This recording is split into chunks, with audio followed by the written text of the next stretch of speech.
Bruno fait partie du club cyclotourisme de Maurepas. Depuis 20 ans, il collectionne les vélos anciens. J'en ai 110 à peu près à la maison là. De quelle époque? Entre 1880, le Grand Bi. J'ai aussi une des premières bicyclettes de 1887-89 jusqu'à des vélos de 1960. C'est ma date de naissance, j'avais mis le couperet à cette date-là, voilà, c'était symbolique. Aujourd'hui, Bruno a prêté 9 vélos à ses camarades habillés à la mode du siècle dernier.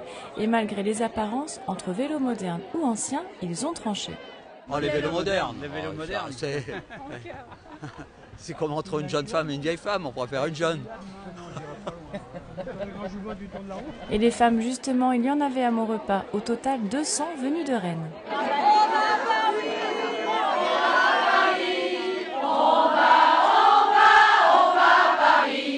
Nous, on est venus de Bretagne avec quelques copines quand on est emmené sur nos porte-bagages. On prépare cette manifestation depuis un an.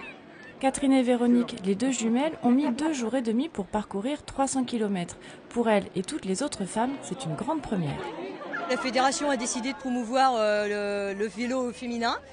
Et donc du coup, c'est une grande fête pour les femmes parce que ça permet à certaines qui n'ont jamais roulé en groupe, qui n'ont jamais roulé dans des paquets ou avec des clubs, de pouvoir découvrir ce que c'est que le vélo sur plusieurs jours.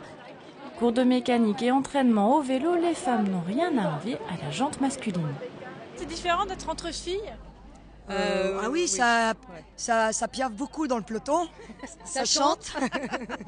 Et ça s'essaye même au Grand Bi.